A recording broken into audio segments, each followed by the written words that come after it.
بالحق والهادي إلى صراطك المستقيم وعلى آله حق قدره ومقداره العظيم أما بعد نويت التعلم والتعليم والتذكر والتذكير والنفع والانتفاع والإفادة أو الاستفادة والحث على تمسك بكتاب الله وسنة رسوله والدعاء إلى الهدى والدلالة على الخير ابتغاء وجه الله ومرضاته وقربه وثوابه من الله سبحانه وتعالى. Alhamdulillah, Alhamdulillah, semua Alhamdulillah. InsyaAllah pada pagi ini kita akan sambung balik pengajian kita pada kitab Al-Fiqh Al-Manhaji, yang kita masih lagi duduk pada bab Al-Wakalah, hukum perwakilan. Dan insyaAllah pagi ini kita akan menyambung ke muka surat 1686, iaitu berkait dengan rukun-rukun perwakilan. Kita akan bahas rukun-rukun dia, rukun-rukun wakalah. Apakah rukun-rukun bagi wakalah? Baik, bismillah. Boleh baca insyaAllah.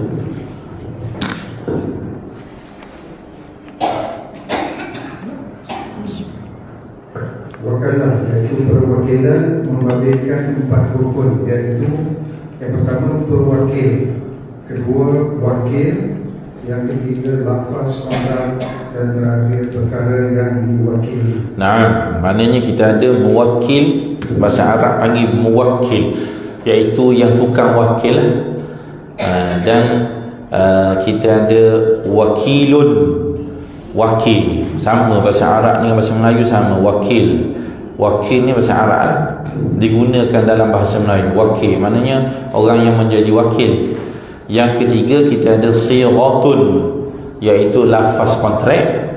Dan yang keempat kita ada muwakkalum fih, iaitu perkara yang diwakil. Dia sedang mewakilkan apa, urusan apa yang diwakilkan, ataupun diterjemah di sini perkara yang diwakili. Jadi wakil ni sedang mewakilkan apa tu, atas urusan apa. Yang tu akan dibahaskan. Urusan dia yang boleh wakil, urusan apa yang tak boleh mewakilkan. Baik, rukun pertama. Rukun pertama iaitu pewakil ataupun mewakil. Pewakil ialah pihak yang meminta bantuan orang lain untuk melakukan beberapa urusan bagi pihaknya. Pewakil disyaratkan mestilah seorang yang dibenarkan menguruskan secara langsung perkara yang diwakilkan, sama ada sebagai pemilik atau sebagai penjaga. Maksudnya, pewakil mestilah dari segi syarak berhak mengurus perkara yang diserahkan kepada orang lain dan syarak memperakui kesahihan segala tindakan yang dilakukannya dalam urusan tersebut dan membawa kepada implikasi serta hukum. Jika pewakil tidak dibenarkan mengurus perkara tersebut, tindakannya menyerahkan perkara tersebut kepada wakil adalah tidak sah. Ini kerana pewakil adalah asas dalam perkara ini. Jika pewakil sendiri tidak dibenarkan menguruskannya, maka wakilnya lebih-lebih lagi tidak dibenarkan. Nah, pewakil ialah pihak yang meminta bantuan orang lain untuk melakukan beberapa urusan bagi pihak dirinya. Itu pewakil. Jadi pewakil disyaratkan mestilah seseorang yang dibenarkan menguruskannya secara langsung. Maknanya gini tuan-tuan, syarat besar pewakil ni, kalau nak wakil pada seseorang kan, iaitu dia sendiri pun boleh buat tanpa perlu mewakilkan. Kalau dari segi hukum dia boleh buat tak? Boleh. Maknanya kalau dia boleh buat, dia bolehlah wakil orang lain untuk tolong buat. Kalau dia sendiri tak boleh buat, contoh, ada satu orang dia bela anak angkat daripada kecil. Anak angkat tu perempuan, dia bela daripada kecil, beranak-beranak dia jagalah. Maka ayah angkat dia boleh tak nak menikahkan anak dia? Boleh tak boleh? Boleh tak ayah angkat dia nak menikahkan sebagai wali budak perempuan dia? Tak boleh. Bila dia sendiri tak boleh, boleh tak dia wakilkan wali hakim? Wali hakim, tolong saya wakilkan tuan bagi pihak saya menikahkan anak angkat saya. Tak boleh. Bila tak sah di sini, tak sah juga lah dalam perwakilan. Sama juga anak yang tidak sah taraf. Bila ada satu orang, dia memang tahu dah ini anak yang tidak sah taraf, maknanya terjadi hubungan kelamin tu sebelum pernikahan yang sah. Kemudian dia ni bertanggungjawab, dia kahwin juga dengan perempuan itu, tapi anak yang dalam kandungan kekal bukan anak nasab, bukan anak keturunan. Jadi boleh tak dia nikahkan? Tak boleh. Dan dia juga bila tak nikahkan, dia tidak boleh juga wakilkan. Sebab tu dia beritahu kepada wali hakim, bukan suruh wakil, memang suruh nikah. Wali hakim, tolong nikahkan anak saya ni lah. Bukan sebagai wakil saya, kerana saya tak berhak untuk menikahkan dia. Kena terus terang. Sebab kalau kita tak terus terang, wali hakim pun nikahkan atas dasar apa? Atas dasar dia mewakili daripada wali yang tidak sah, maka tak sahlah perkahwinan. Dah kita dulu mak ayah dia dah tak molek dah, melakukan satu perbuatan yang tak molek dah. Janganlah biarkan tak molek itu berterusan. Nanti dia kahwin dengan perkahwinan anak dia pun jadi tak sah juga. Sebab tu dia kena berterus terang. Dia jangan kata wakil. Dia kata ni saya tak berhak untuk menikahkan dia ni. Jadi wali hakim dia terus menikahkan dengan wali raja. Dia panggil man laysa lahu wali fasultanuhu wali. Siapa yang tidak ada wali, walinya sultan. Jadi wali hakim ni dia mendapat mandat daripada sultan, dapat tauliah. Jadi dia menikahkan dengan wilayah sultan, bukan wilayah bukan wilayah nasab. Dia tak ada lah yang berwakil walikan ayahnya, tak ada lah sebut gitu. Wali hakim kalau dia nikah anak kita pun tetap dengan wakalah kita, bukan dia boleh nikah anak kita begitu je. Lepas tu kalau kita ni serah pada dia, waktu nikah dia kata aku nikahkan dikau dengan Siti Nordiana berwakil walikan ayahnya kepadaku. Tu wakalah tu. Tapi kalau nikah direct tak ada lah. Aku nikahkan dikau dengan puteri Siti Nordiana dengan mas kawin. Tu direct. Pasal apa? Dia kelayakan sebagai sultan, mewakili sultan. Jadi mesti syarat dia, kalau dia sendiri buat secara langsung hukum dia sah, maka boleh untuk diwakilkan orang lain tolong buat. Macam kita kan nak pergi beli, sah tak? Sah. Boleh kita wakilkan orang untuk tolong beli bagi pihak kita. Kita kalau kita jual, sah tak? Sah. Boleh kita wakilkan orang untuk menjual sesuatu bagi pihak kita. Semua benda yang sah dibuat secara terus, maka sahlah dibuat secara wakalah. Tu point dia yang penting kat situ. Okey lagi. Dengan ini, pemilik sesuatu harta berhak untuk mewakilkan pengurusan harta tersebut jika dia seorang yang telah balik, berakal dan dibenarkan mengurus. Maksudnya dia tidak dilarang daripada menguruskan harta. Ini kerana tindakannya ini melibatkan harta miliknya.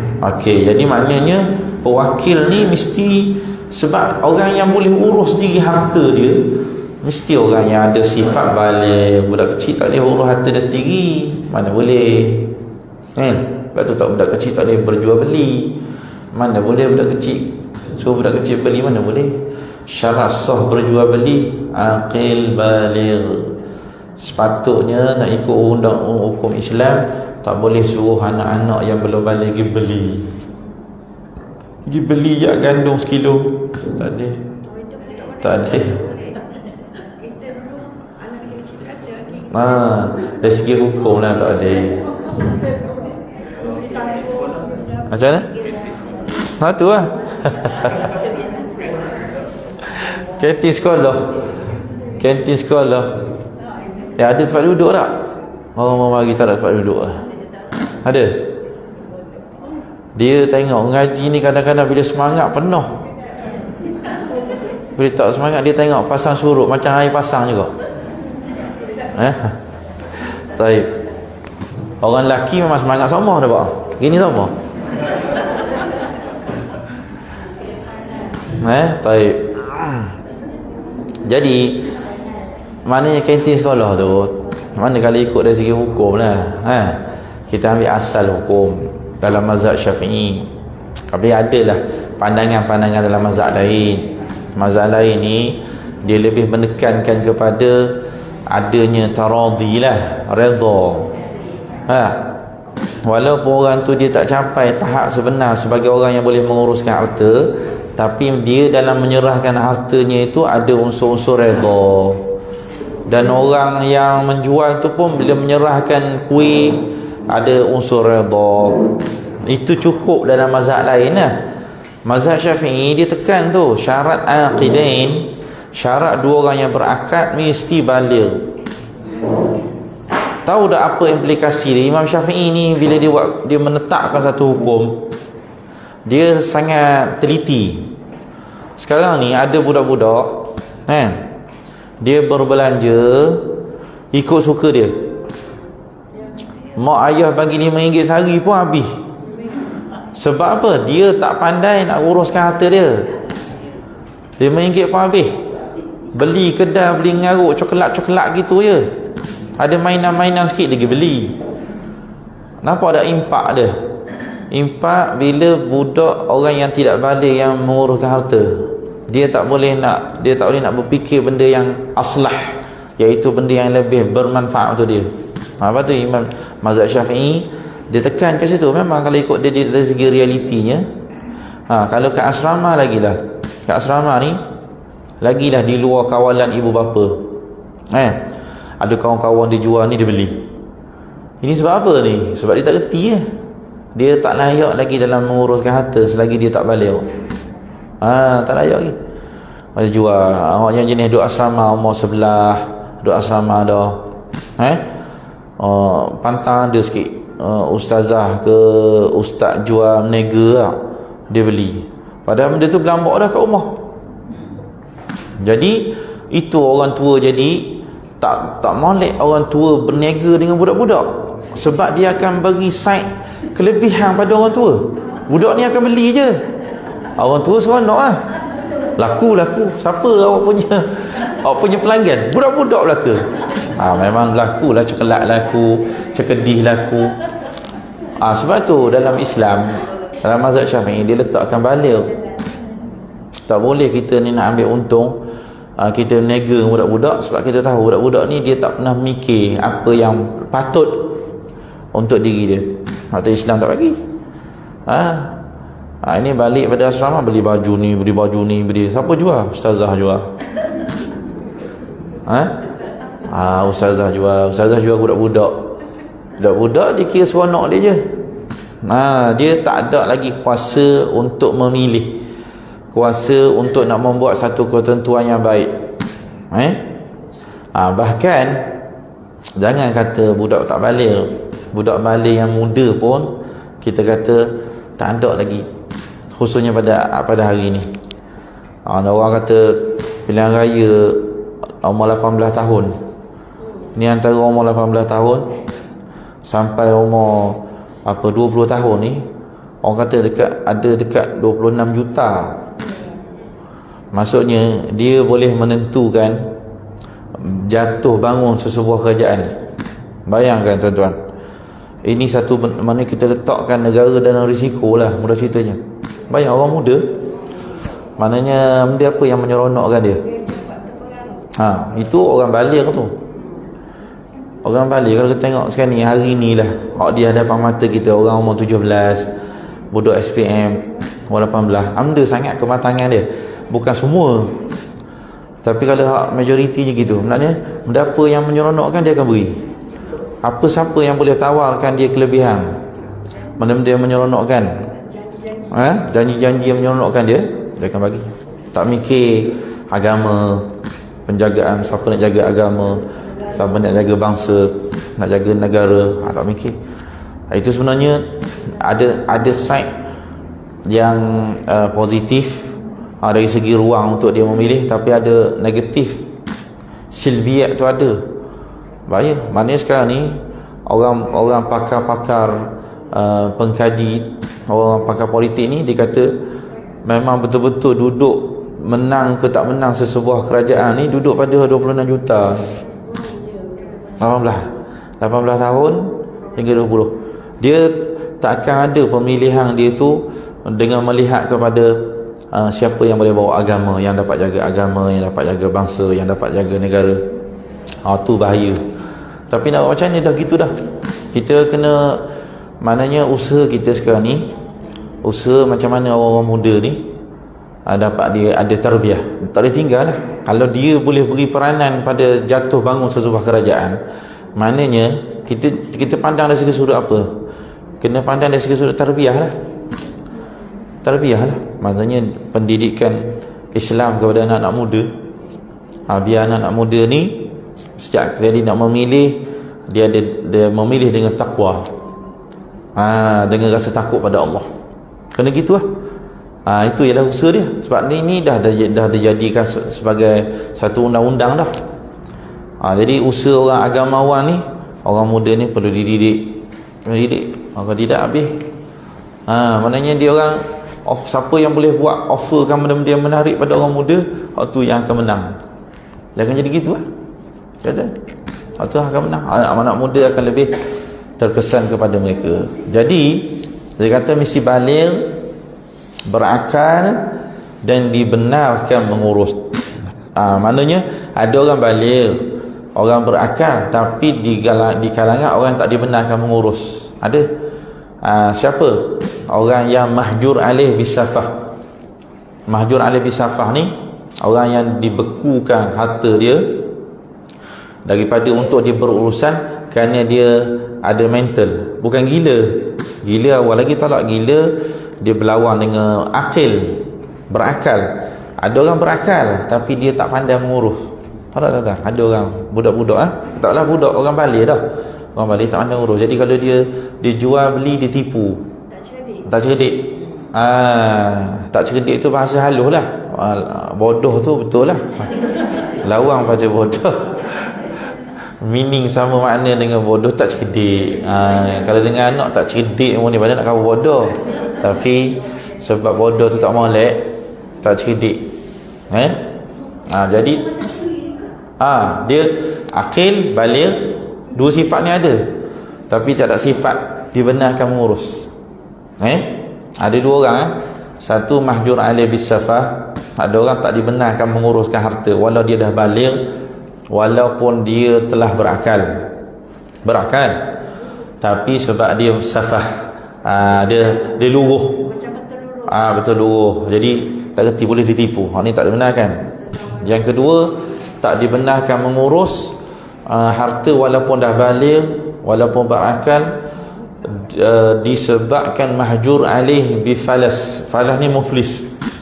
Orang muflis, hutang dia dah lebih daripada aset yang dia ada, maka semua aset dia dibekukan untuk dia uruskan.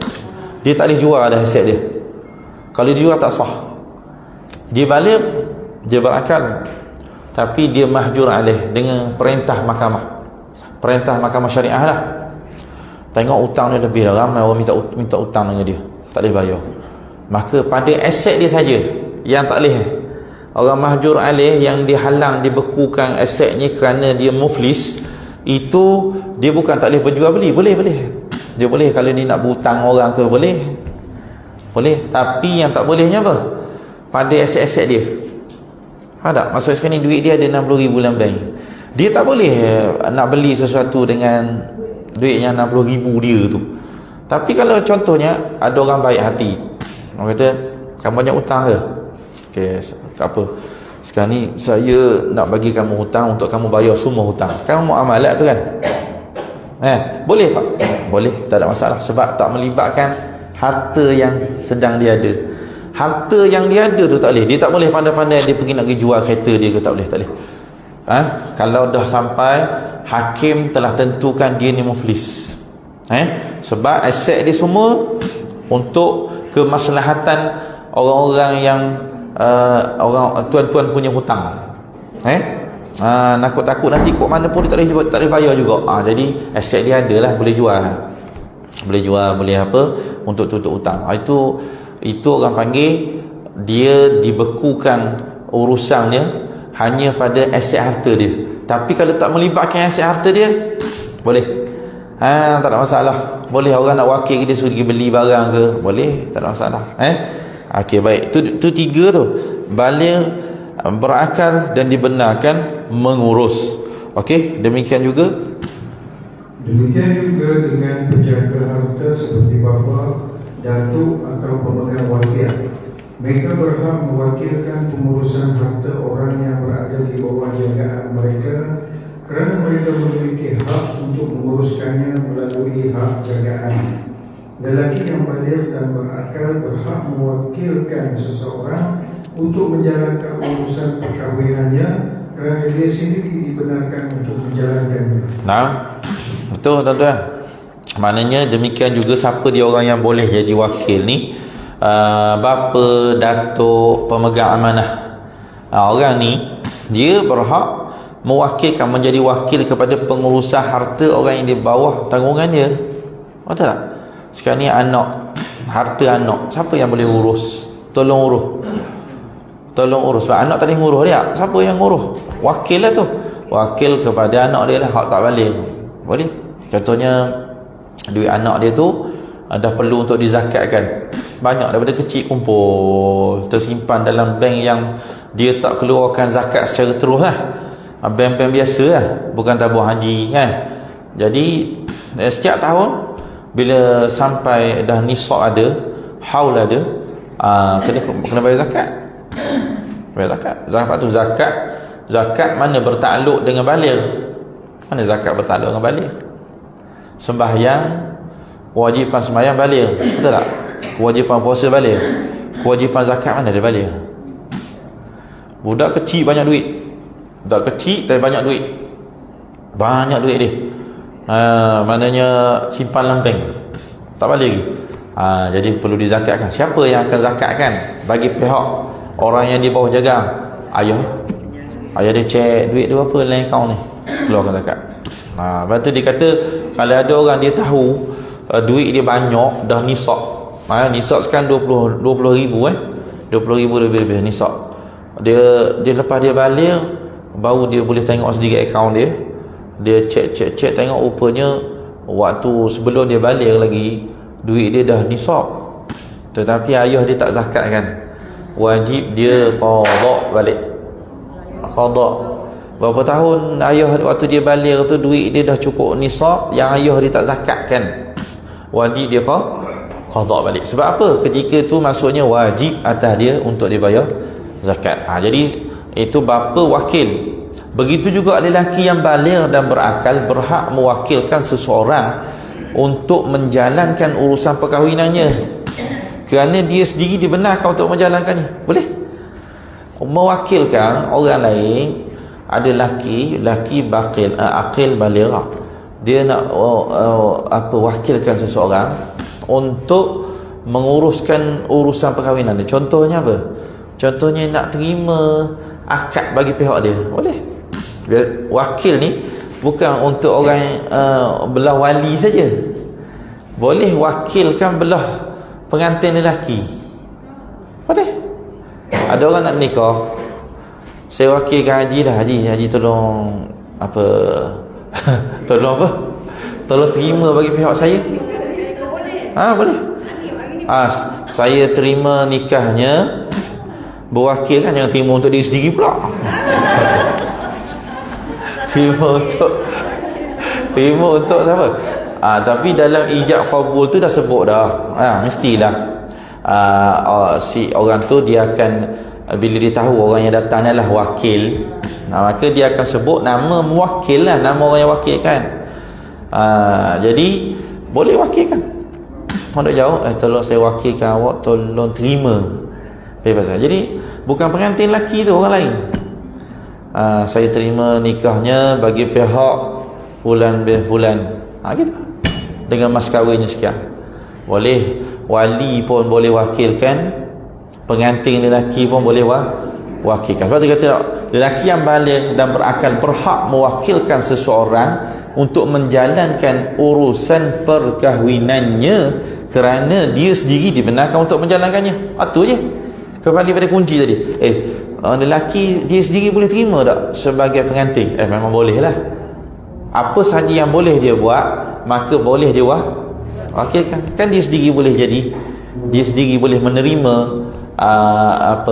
akad itu, dia boleh, maka dia juga boleh wakilkan. Baik, lagi wali kepada seorang anak gadis yang hadir juga boleh mewakilkan seseorang untuk menikahkan anak perempuan atau gadis yang berada di bawah tanggungannya, kerana dia sendiri berhak untuk menjalankannya. Ini dah cerita dah, memang boleh dah. Wali dia boleh wakil orang lain, standard tu. Banyak wali-wali hari ni dia tak berani nak mengakadkan sendiri anak perempuan, tak berani, tak biasa. Jadi tu dia suruh wali hakim. Boleh, tak ada masalah. Lagi atas dasar ini tidak sah bagi kanak-kanak, orang gila dan orang yang pengsan untuk melantik wakil kerana mereka tidak dibenarkan oleh syarak menjalankan sebarang urusan.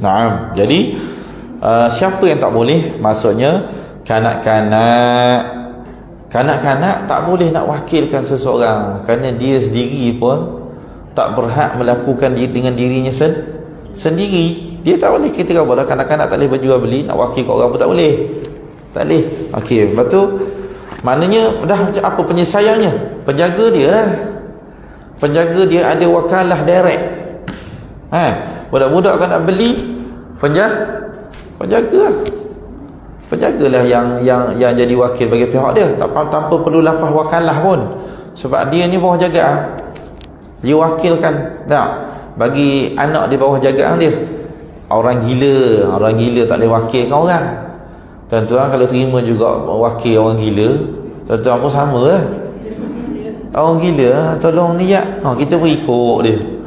Saya wakilkan awak, tolong terima nikah bagi saya, gini pun sungguh. Orang gila tak boleh, kita tak terima wakalah dia. Orang yang pengsan untuk melantik wakil kerana mereka tak dibenarkan oleh syarak menjalankan sebarang urusan.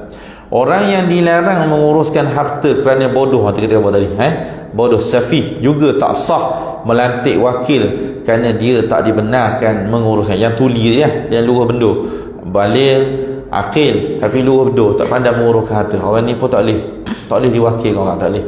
Jadi dia kena melalui penjaga. Penjaga yang akan uruskan bagi pihak dia. Baik, lagi seorang bapa yang fasik tidak dibenarkan untuk menyerahkan perkahwinan perempuannya kepada seorang wakil kerana dia sendiri tidak dibenarkan menjalankannya. Begitulah juga dengan wali-wali yang lain. Ni kita ngaji dah ni bab nikah.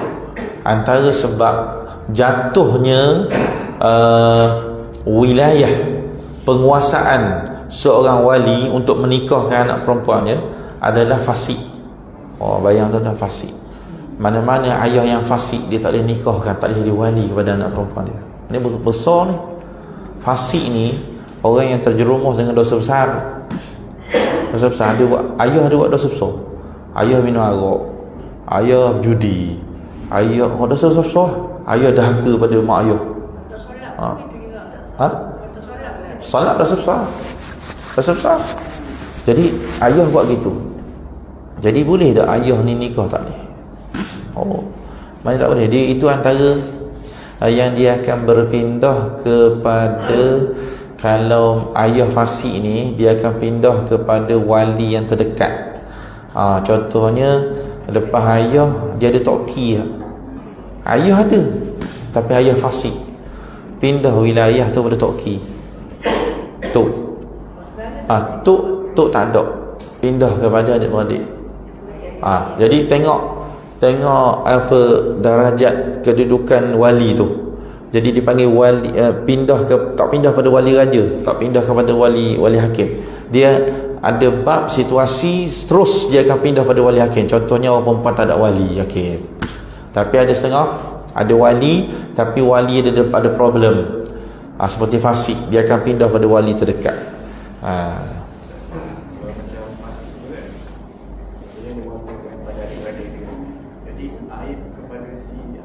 Memang itu asal dia. Sebab tu zaman sekarang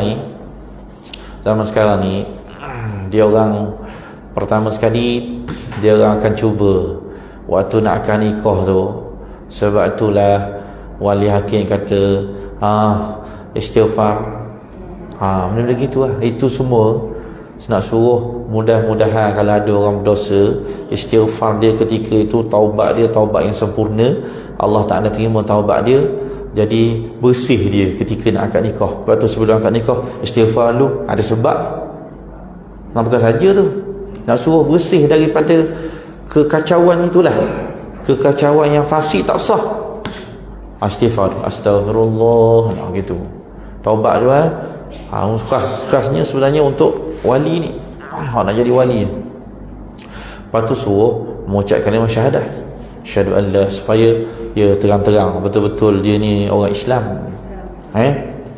Takut dia ada buat perbuatan-perbuatan yang menggugurkan dia daripada Islam. Dia mengucap syahadu an la ilaha illallah. Lepas tu suruh, tu satu lah. Yang kedua, kita dalam zaman sekarang ni kita banyak pakai pandangan-pandangan yang ringan lah. Macam pandangan Imam Al-Ghazali. Dia antara yang berpandangan bahawasanya bila kita hidup zaman memang kefasikan tu dah terlalu menyeluruh, fasik ni dah jadi umum, dia panggil ammatul balwa. Fasik ni zaman sekarang ni, ini zaman Imam Ghazali. Lepas Imam Ghazali lagi teruk lah. Fasik ni, orang buat dosa besar ni dah jadi biasa. Jadi dia kata, tengok juga ada mak ayah tu dia buat dosa besar tapi tidak terlalu besar. Boleh lah. Contoh je gini lah, ada orang tak semayang 5 waktu, tapi ada orang tak semayang subuh je, zuhur semayang, asar semayang, maghrib semayang, isyak semayang, subuh semua tak semayang. Fasik tu, tapi tu orang panggil fasik yang dah ringan. Fasik yang dah ringan. Imam Ghazali kata kita memilih kefasikan yang lebih ringan. Maknanya nak cari ini hukum ambil yang zaman dulu, zaman yang tak ada fasik. Kalau ada orang fasik tak sah. Tapi bila kita duduk dalam zaman fasik ni dah jadi terlalu menyeluruh.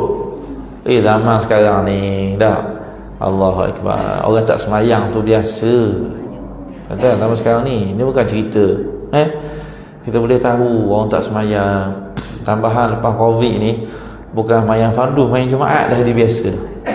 Kata zaman sekarang ni hak terbaru lepas Covid ni, main Jumaat tu, hak yang dulu ni besar lah tak main Jumaat ni. Malu orang nak duduk kedai kopi. Tapi zaman sekarang ni hari Jumaat pun dah jadi biasa dah. Jadi Imam Ghazali kata kita kena memilih pandangan yang ringan. Maknanya fasik, tapi kalau fasik dia tak terlalu ketara, sah lah.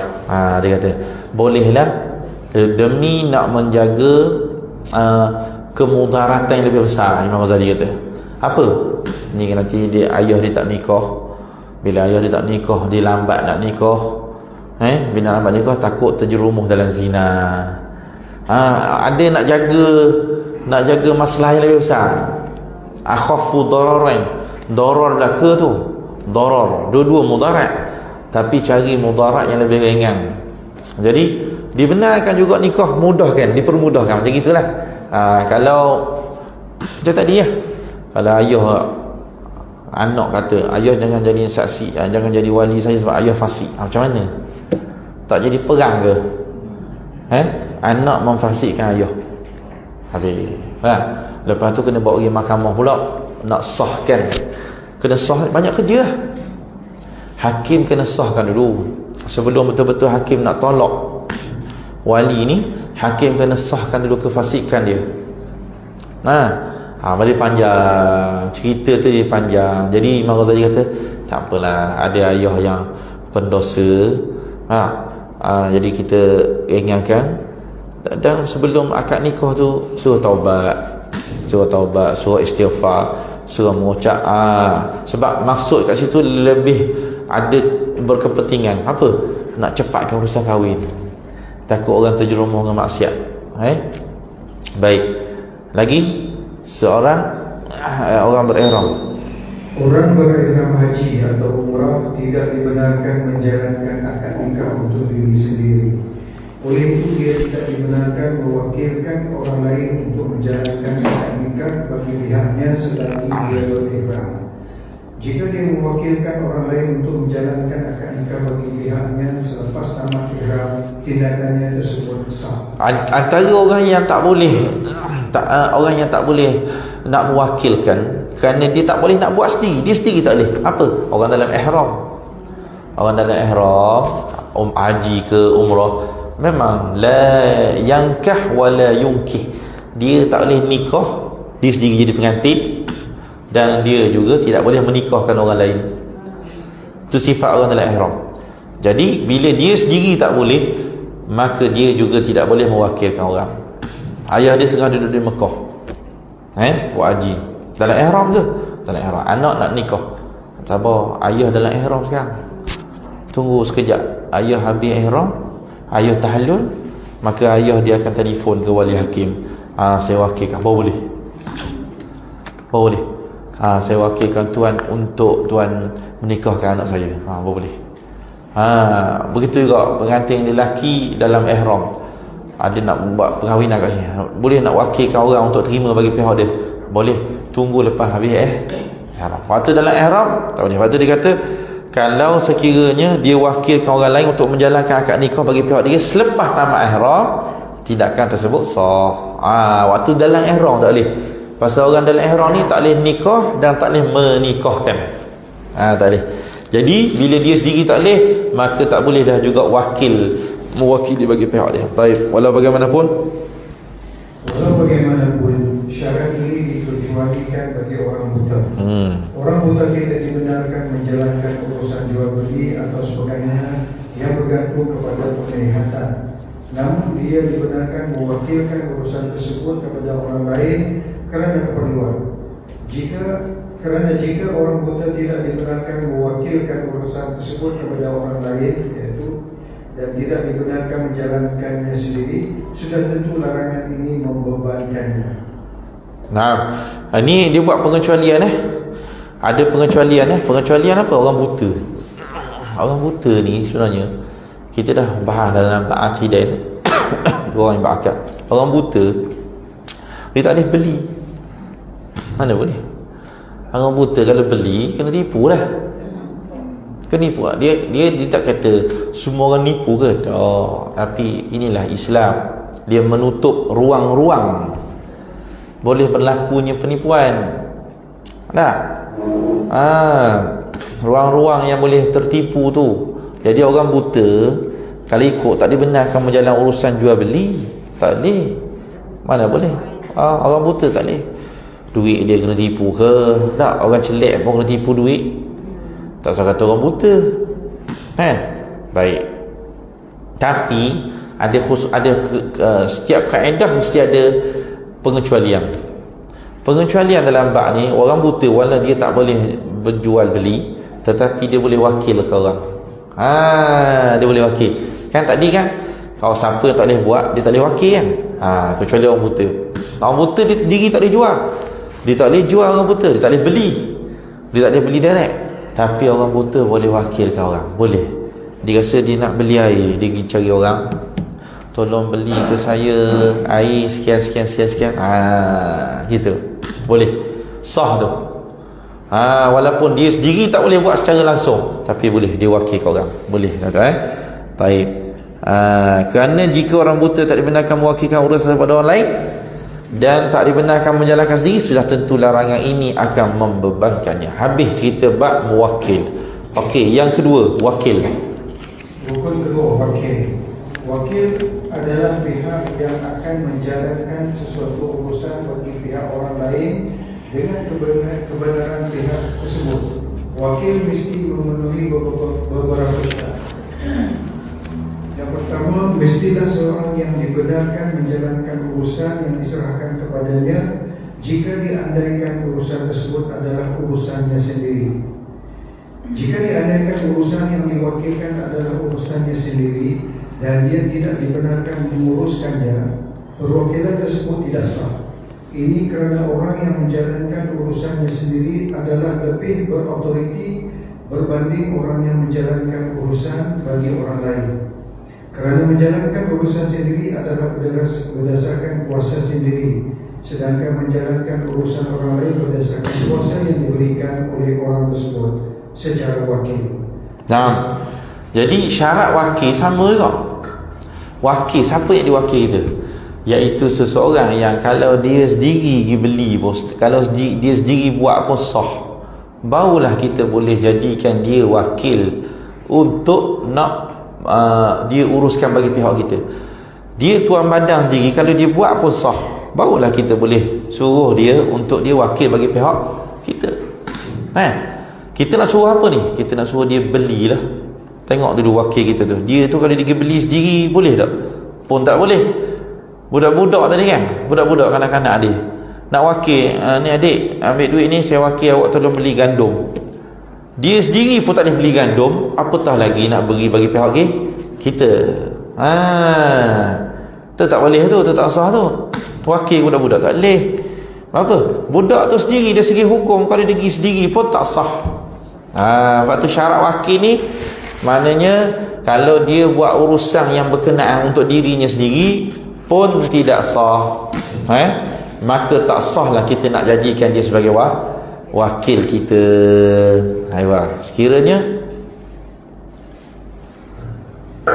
Sekiranya seseorang tidak mampu menjalankan urusan dengan kuasa yang lebih kuat, tentulah dia tidak mampu menjalankan dengan kuasa yang lebih lemah. Nah, berdasarkan fakta ini, kanak-kanak, orang gila dan orang yang pingsan tidak dibenarkan menjadi wakil kerana sebagaimana yang anda sedia maklum, mereka tidak dibenarkan menjalankan sebarang urusan.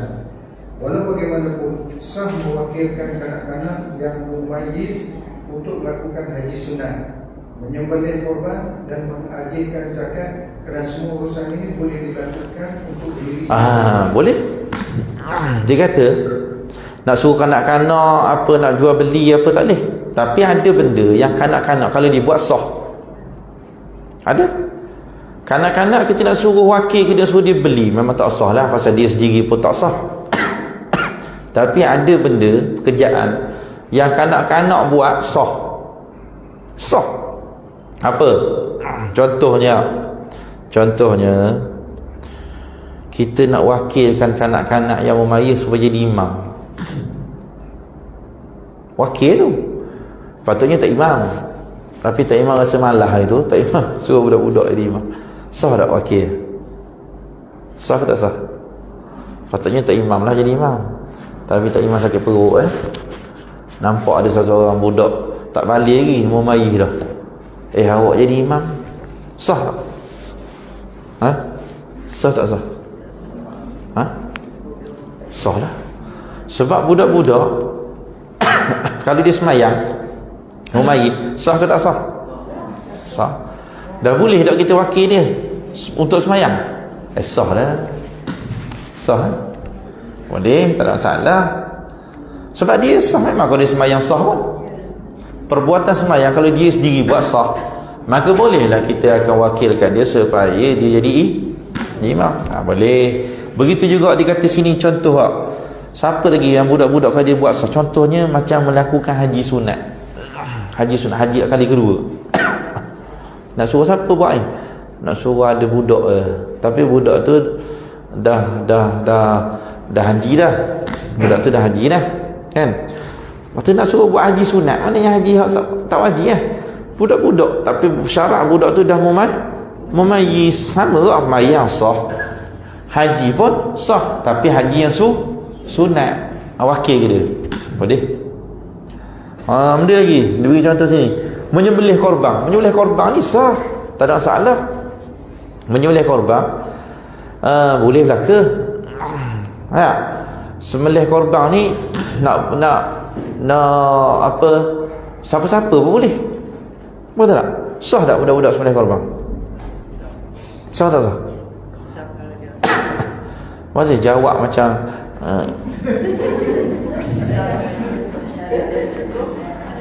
sah ke tak sah budak-budak yang mumayyiz sembelih korban? Sah tak sah? Sah. Tak ada masalah, sah. Mana ada syarat sembelih korban ni baligh. Syarat dia orang Islam. Dan putus hak orang-orang, hak yang dikehendaki. Budak kecil pun kalau dia reti memutuskan benda tadi, sah. Orang puan boleh sembelih. Puan boleh kalau perempuan sama perempuan seorang.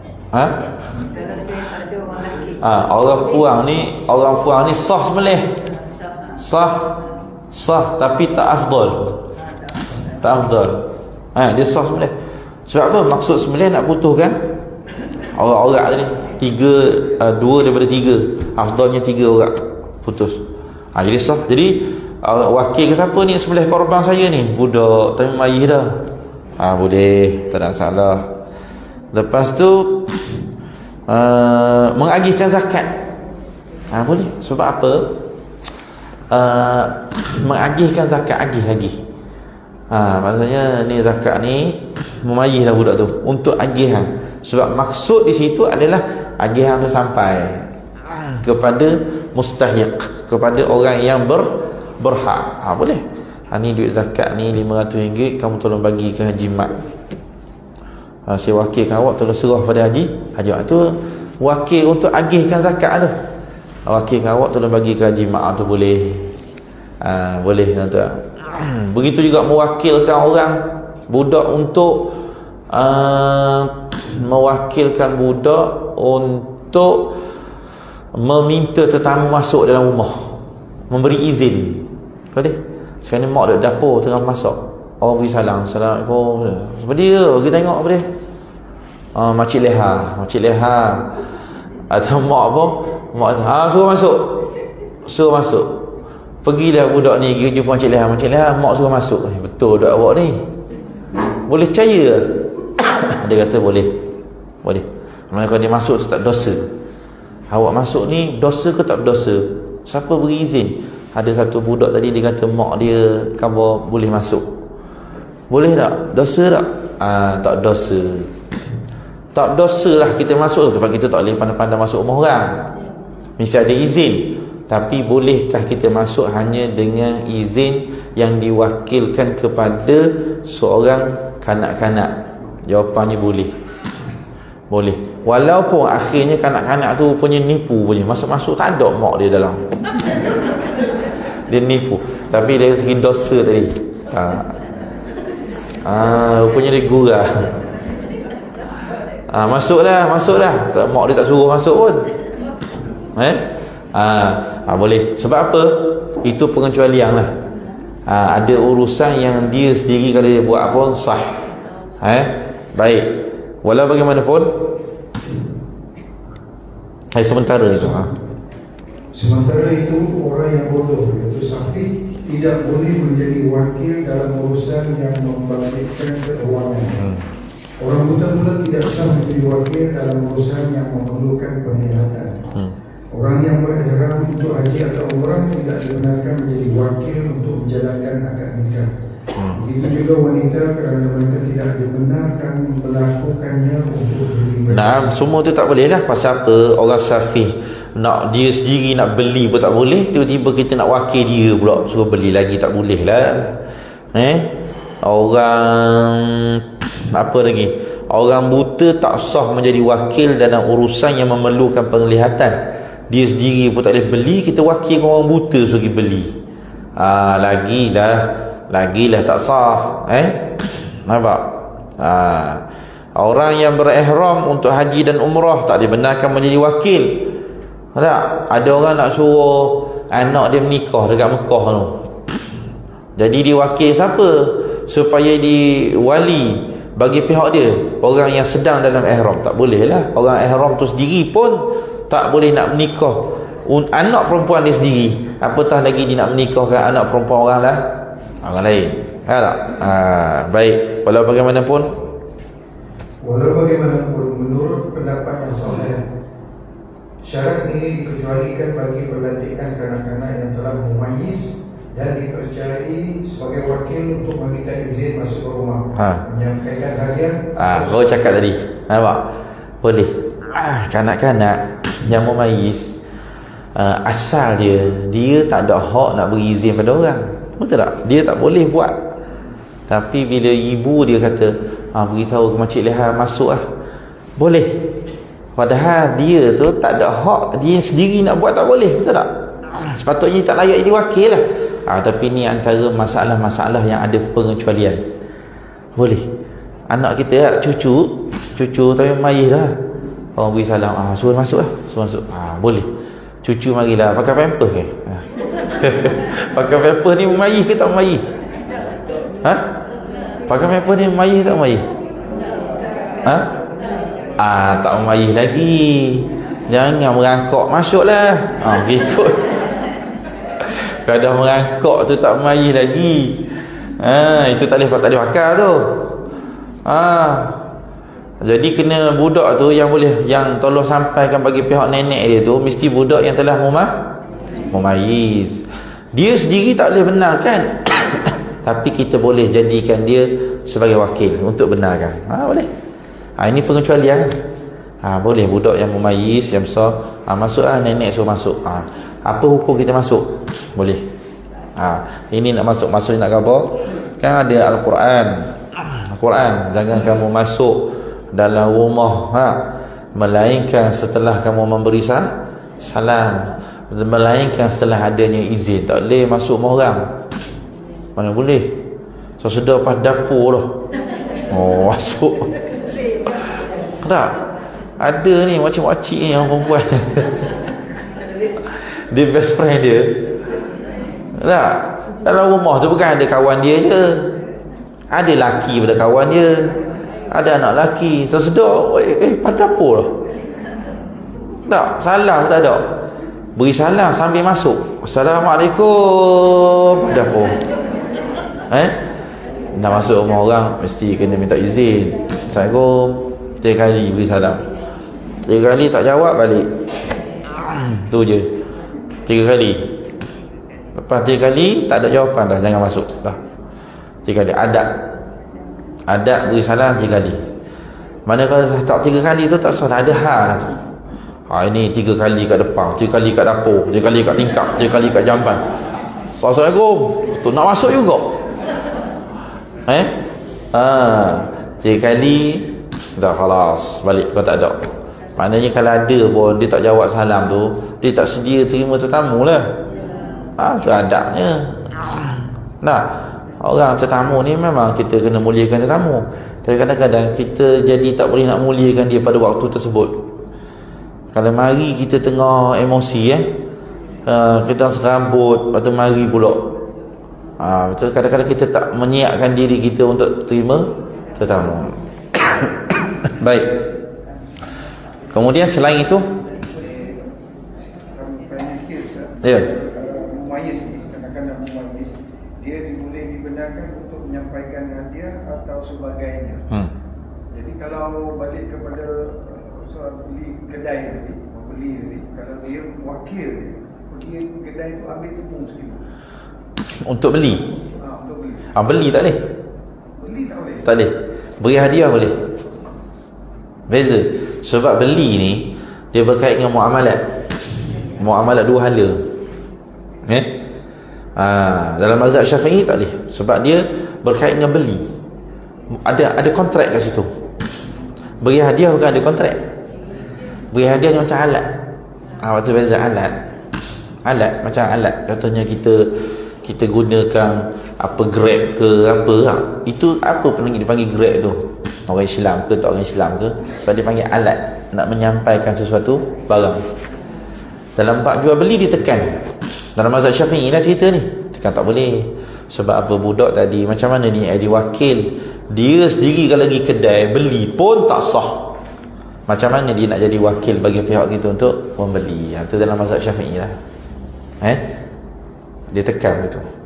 Baik, lagi. Sambung ini kerana para ulama silam membenarkan ucapan kanak-kanak ini diterima di kalangan mereka. Ini kenapa ni? Kenapa adanya pengecualian ini? Kerana amalan para ulama. Dia kata amalan para ulama, bahawa para ulama ni dilihat tasamuhis salaf. Tasamuhis salaf ni ulama-ulama zaman dulu, zaman salaf, mungkin sahabat ke tabi'in, dilihat mereka ni boleh terima kalau ada budak-budak mari kata masuklah, mereka masuk.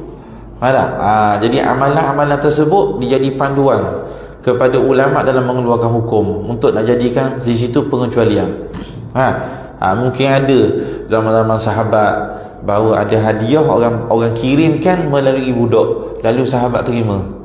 Benda tu tak jadi, dia tak nampak sebagai satu kontrak yang perlu kepada orang yang akil, berakal. Tak perlu. Baik, lagi. Selain itu, ucapan mereka juga diterima jika mereka memberitahu tentang jemputan keduri seseorang.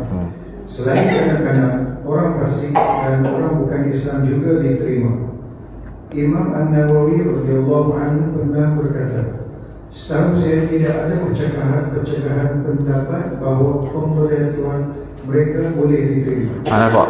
Pemberitahuan pun boleh juga. Ni antara masalah-masalah yang dikecualikan lah. Ada? Maknanya budak yang memayir mari khabar kita sesuatu. Makcik, mak jemput mari kenduri. Budak. Ya, kedai awak ni.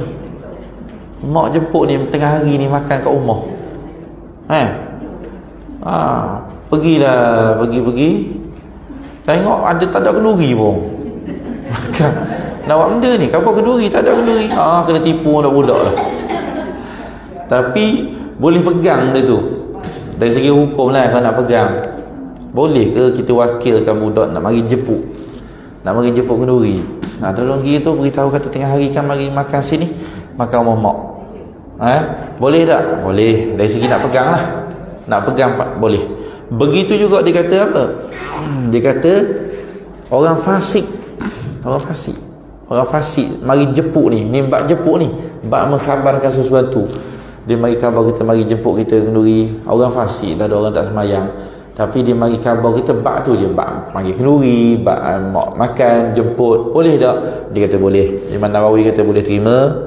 Dan begitu juga orang bukan Islam sekalipun, kalau setakat bab ni lah, bab perkhabaran ni, mengkhabarkan benda bab perkhabaran, tolong khabar ke jiran tu, kata ada orang meninggal, kan perkhabaran tu. Boleh pegang tak? Boleh. Siapa saja, budak mumayyiz, orang fasik, orang tak Islam pun boleh. Tolong khabar, tolong saya wakil awak, tolong khabar ke dia, saya sedang sakit. Boleh tak? Boleh, itu tak ada masalah. Dia tak melibatkan kontrak tu. Itu Imam Nawawi kata boleh. Setahu saya, kata Imam Nawawi, tidak ada percanggahan. Imam Nawawi kata la a'lamu fi jawazi i'timadihima khilafan. Imam Nawawi kata aku tak tengoklah ada khilaf lah dalam bab ni. Memang boleh lah orang fasik dengan orang bukan Islam, dia mengkhabarkan, jadi wakil mengkhabarkan kepada kita sesuatu. Jadi macam kita hari ni lah, urusan hari ni, menyuruh kalau orang dalam kawasan tu, contohnya dia punya pemimpin dia tu orang kafir contohnya, menyampaikan kepada dia supaya dia jadi wakil kita kepada urusan perkhabaran. Ada masalah tak? Tak ada masalah. Boleh. Baik. Okey, lagi yang kedua, wakil mestilah ditentukan secara khusus. Jika pewakil berkata, saya wakilkan kepada salah seorang antara kamu berdua untuk menjual rumah saya, perwakilan ini tidak sah. Demikian juga jika pewakil berkata, saya wakilkan penjualan rumah saya ini kepada siapa yang mahu menjualkannya. Namun yang ketiga, wakil mestilah seorang yang adil, jika dilantik sebagai wakil hakim atau wali bagi urusan jual beli orang di bawah jabatan mereka. Okey, baik.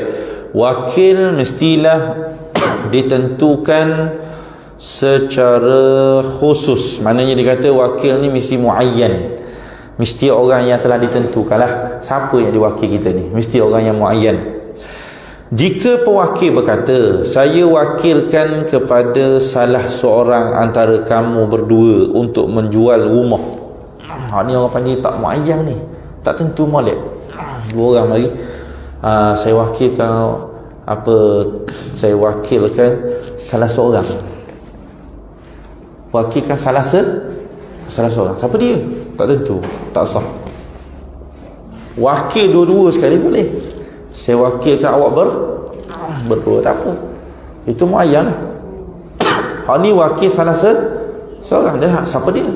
Maknanya kalau salah tiba-tiba ada satu orang yang pergi jual, mungkin itu bukan maksud dia, kan? Dia nak mesti muayyan. Pewakilan tak sah. Demikian juga jika pewakil berkata, saya mewakilkan penjualan rumah saya ini kepada sesiapa yang mahu menjualnya. Tak boleh. Tak boleh, tuan-tuan. Ada juga istilah gitu tak? Ni maknanya siapa-siapalah yang boleh jual benda ni dengan harga mahal, saya wakil ke dia jual. Tak boleh. Tak. Siapa-siapa yang boleh jual motor ni, dia jual. Tak boleh, tak sah itu. Siapa tu? Itu kan dia nak suruh orang tu jual. Contoh, siapa-siapa yang boleh jual motor ni, dia jual. Dia jual. Saya nak harga sekian. Tak boleh. Kena clear. Sebab ini urusan jual beli. Kalau urusan kerja apa mungkin boleh. Ni mesti urusan jual beli. Mesti wakil tu jelas. Pada siapa diwakilkan tadi? Yang ketiga, wakil mestilah seorang yang adil. Jika dilantik sebagai wakil hakim atau wali bagi urusan jual beli orang di bawah jagaan mereka, wa yushtaratu fil wakili aidan an yakuna adlan, dia mesti disyaratkan adil. Bila wakil ni disyaratkan adil? Iza kana wakilan anil qadi. Jika dia ni adalah wakil daripada qadi, ada urusan qadi wakilkan seseorang untuk buat sesuatu lah. Ketika ini wakil disyaratkan bersifat dengan adil. Bersifat dengan adil. Adil ni bukan semata-mata orang Islam lah. Adil ni upgrade lagi lah. Orang yang tak terjerumus dengan maksiat, orang yang tak buat benda-benda yang menjatuhkan maruah. Syarat dia wakil mesti kena adil. Kalau dia tu nak jadi wakil daripada qadi, ataupun dia nak jadi wakil kepada wali, contohnya wali hakim lah. Wali hakim ni wakil pada siapa? Wali hakim ni wakil pada siapa? Wali hakim kita ni, wali hakim yang dilantik ni, hak nikah ke, dia ni wakil pada siapa? Wakil daripada hakim tu panggil wali hakim tu. Wali hakim wakil kepada hakim. Dia wali pada siapa? Wali pada raja. Mudah ceritanya, hakim ataupun qadi, dia sebut qadi dalam Kuantan ni, qadi kita lah, qadi Kuantan. Tapi bukan semua akad nikah dalam Kuantan ni dia yang terajui, sebab dia ada wakil. Qadi pula mewakili daripada raja, nak bagi tauliah tu. Wakil pada wakil. Semua orang yang qadi ni sifat dia mesti adil, pasal dia mewakili, setiap tindak tanduk dia mewakili daripada hakim.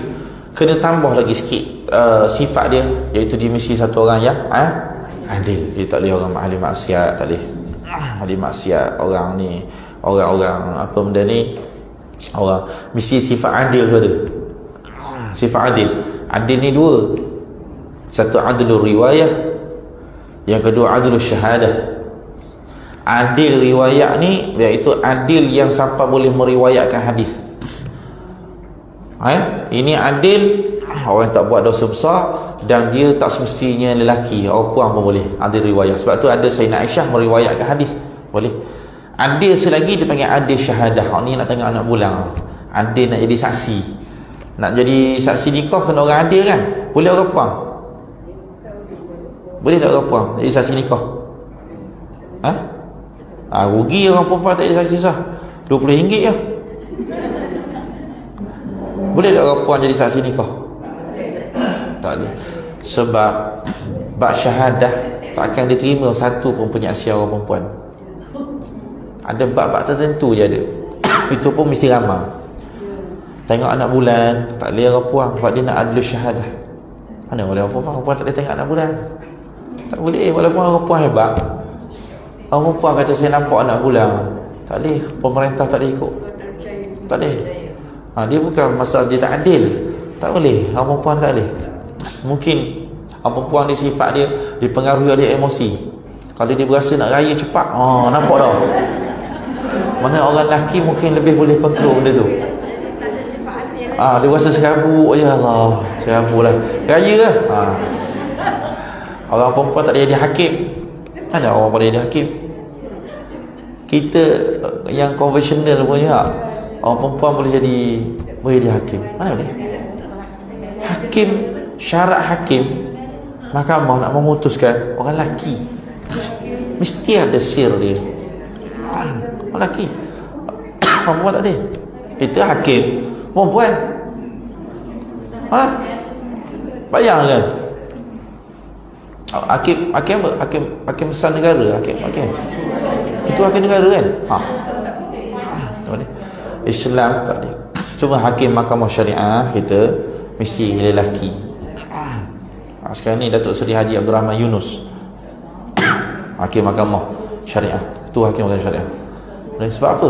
Mesti ada. Orang perempuan bukan dia tak cerdik, tapi mungkin ada sesuatu yang boleh mempengaruhi dia. Sebab tu orang perempuan dia ada iddah, ada 40 hari 4 bulan lepas suami meninggal, ada iddah 4 bulan 10 hari. Orang lelaki tak ada. Orang lelaki kematian isteri tak ada iddah. Esok terus selamat. Esok kahwin lah tu, merah pergi kubur. Tak, orang perempuan lebih menjiwai. Kalau suami meninggal, dia perlu masa yang lama, letak dia dalam iddah. Tak beza. Orang lelaki mana ada iddah? Mana ada iddah orang lelaki? Dia kata kalau orang lelaki kalau sedih pun hari pertama je. Beza dengan kesedihan orang perempuan. Orang perempuan sedih sangat kalau suami meninggal, sedih. Dia beri iddah dia 4 bulan 10 hari. Betul tak? Lain. Orang perempuan tak boleh jadi hakim. Yang boleh jadi hakim, tengok syarat, buka Quran, hadis, dalam kitab-kitab fiqh, hakim mesti orang. Tapi sekarang ni dah ada usaha. Dia kata kerana yang masuk dalam bidang kehakiman ni, yang ambil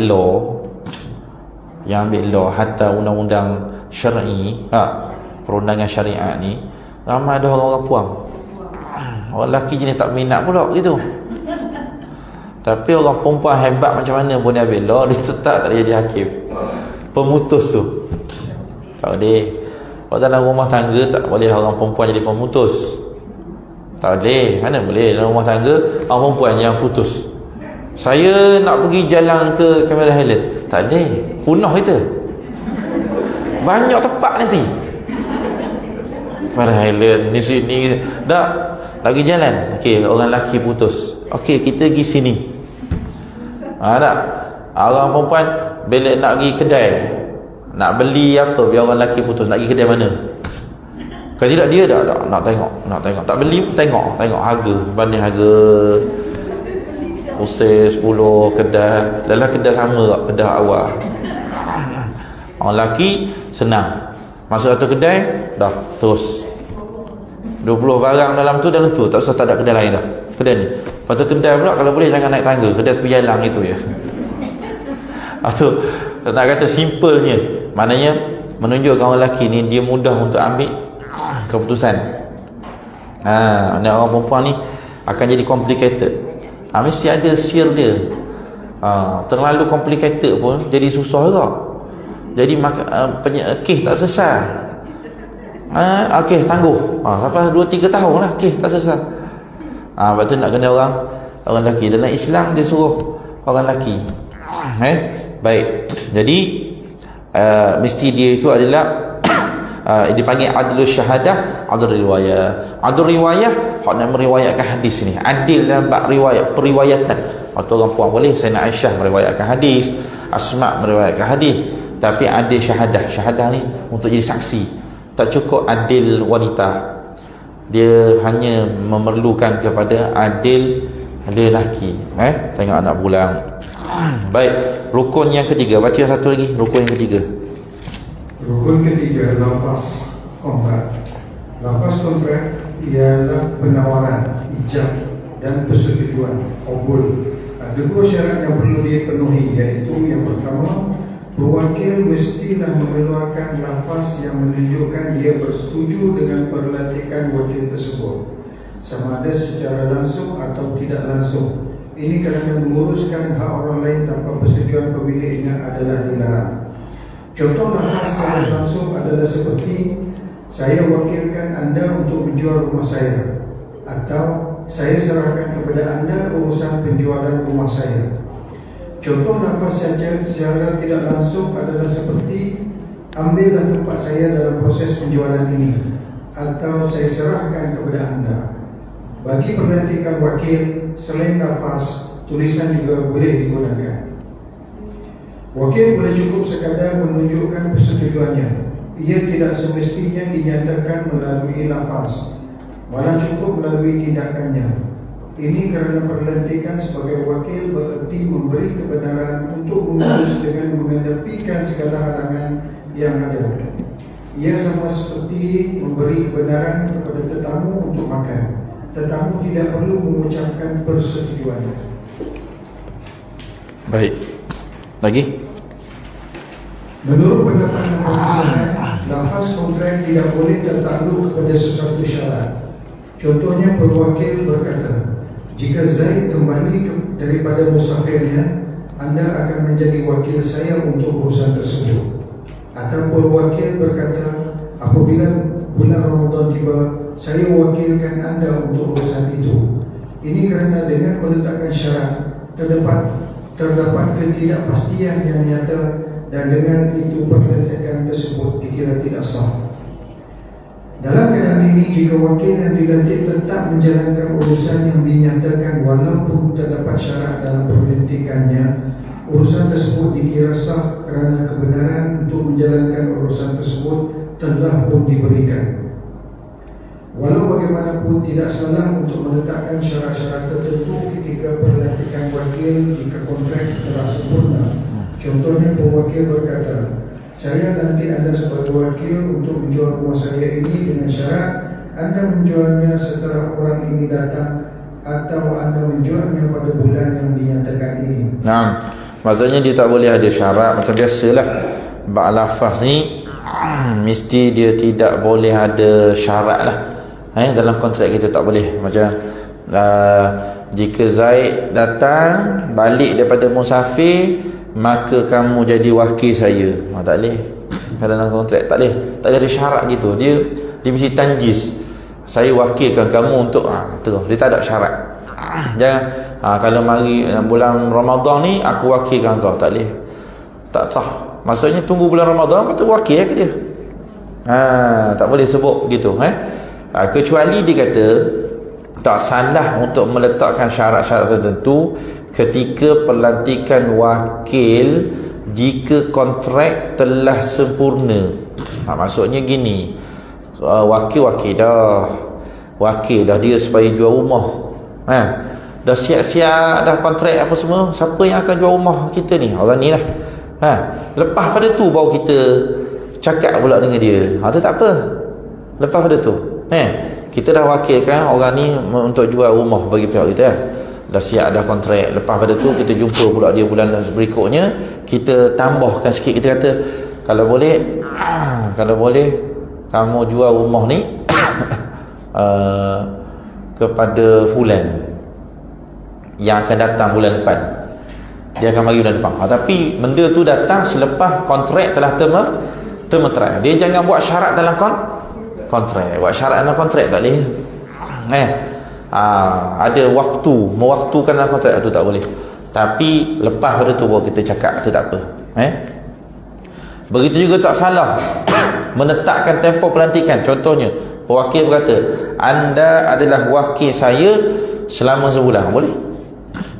Takkid, meletakkan waktu, mentempohkan. Boleh. Kamu, aku wakilkan kamu untuk jual rumah ni dalam tempoh sebulan. Tempoh sebulan ni dia wakil kita. Habis je tempoh, habis. Tamat, tak ada lah. Dia tak ada kuasa lagi nak jual rumah tersebut. Boleh mewaktukan. Pelantikan ini sah dan akan tamat selepas sebulan. Lepas tempoh tersebut, wakil tak berhakkan lagi untuk menguruskan harta tersebut. Baik, wallahu ta'ala a'lamu bis-shawab. Kita berhenti sekejap untuk rukun yang keempat. Mungkin kita akan baca kita akan baca rukun yang keempat saja lepas pada ni.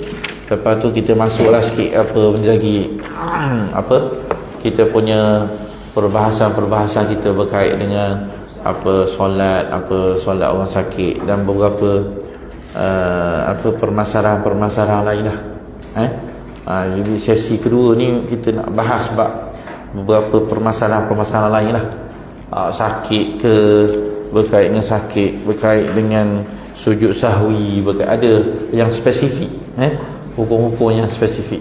Baik, wallahu ta'ala a'lamu bis-shawab.